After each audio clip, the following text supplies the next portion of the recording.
Hey, sixth grade, this is the homework video for seventh grade math, homework 11. Just keep in mind that make sure you turn this homework in as well as any other homeworks that you may have forgotten to do or forgot to turn in because the grading period is going to end shortly. So please make sure you get those done. Okay, number one, Fatima paid for 5 pallets of grass to be delivered.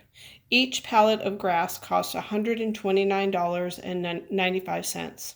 Fatima paid $76.20 for delivery. What is the total amount? Okay, so because it's each pallet and he ordered 5 pallets, that tells me you're going to have to multiply this times this. Okay. However, there's an extra charge they're paying for, or he or she is paying for it to be delivered. That's a one-time fee.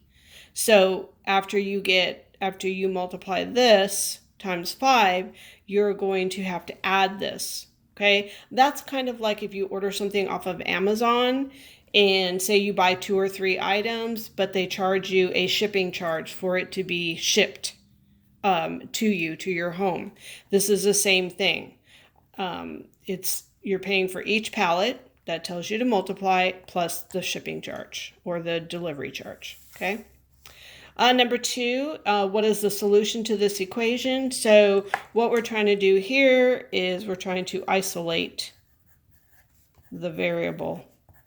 And in this case, the variable is x. We're trying to get x by itself. We do that by doing inverse operation, and we follow the rule of PEMDAS, except for this time, since it's inverse, we're going opposite. We're going from this way up. So we'll do our adding and subtracting first, and any multiplier dividing second. So what we're basically doing is we're undoing whatever is in the equation currently. So as always, rewrite it. And the reason why I have you rewrite it is just so you have a lot of space and that's less chance of errors. Okay, so right now it says 2 times x plus 10 equals 28. I'm trying to get it to say x equals something.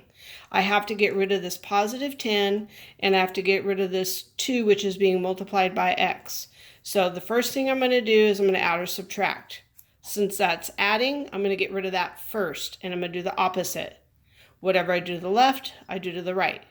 After I do that, then I multiply or divide. Since this is multiplication, the opposite of multiply is divide. I'll divide this, and I'll divide whatever I get over here. Then when you get your answer, you put it in the bubble grid. Please do not forget to put it in the correct place value, and don't forget to bubble in, is it a positive or negative, okay? Number 3, we're talking about rational numbers, okay? Which Venn diagram best represents a relationship among integers, natural numbers, rational numbers, and whole numbers? Okay, so what you have to do is what I think is easier is try to think, what is the big set? Okay, we're talking about the set of rational numbers. So that should tell you right now, that's the biggest set. So if I look at these, there's a couple of these that don't have rational numbers as the biggest set. I would get rid of those. Then I have to look at, okay, well, what's the smallest set? What do we start out with?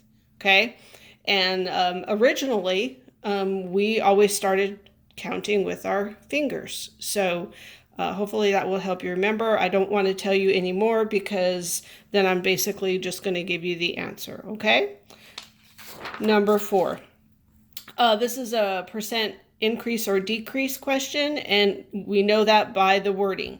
The price of a sweater was reduced, which means it's a decrease, from $20 to $12. By what percentage was the price of the sweater reduced? Okay, so this is where we set up our fraction, and we need it to be out of 100 because we're looking for that percent, and percent's out of 100. So we always put the 2 numbers on top, and we subtract the smaller from the larger, and then we take the original number, and that goes as the denominator.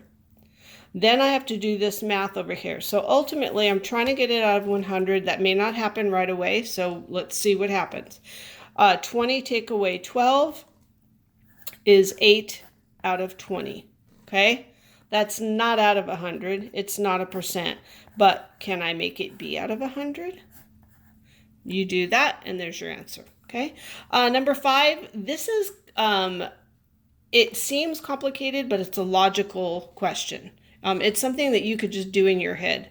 This week, Andreas will practice with his band for 1.5 hours on Monday, 1 3/4 hours on Tuesday, and 2 hours on Wednesday. Next week, Andreas will practice with his band for the same number of hours on Monday, Tuesday, and Wednesday. What is the total number of hours Andreas will practice with his band over these 6 days? So it's this much on Monday, this much on Tuesday, and this much on Wednesday. That's 3 days. So basically what we're doing is we're doubling.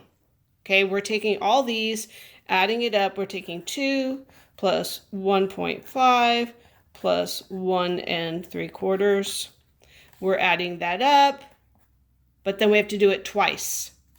The way I looked at it is I looked at my answer choices, and I could tell right away there's 2 of them that are immediately not going to work.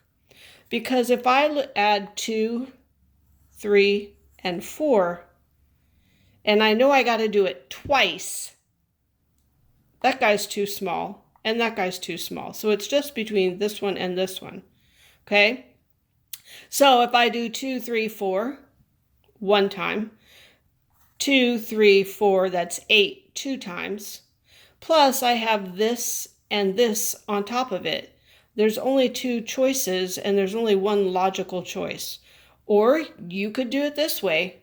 You could do this and then multiply it times 2 or add it again, okay? To me, this one is one you could just eyeball it and figure it out, okay? Good luck. If you have any questions, come to tutoring, work with a buddy, but please make sure you get it done and return or turn in any homework that's missing, okay?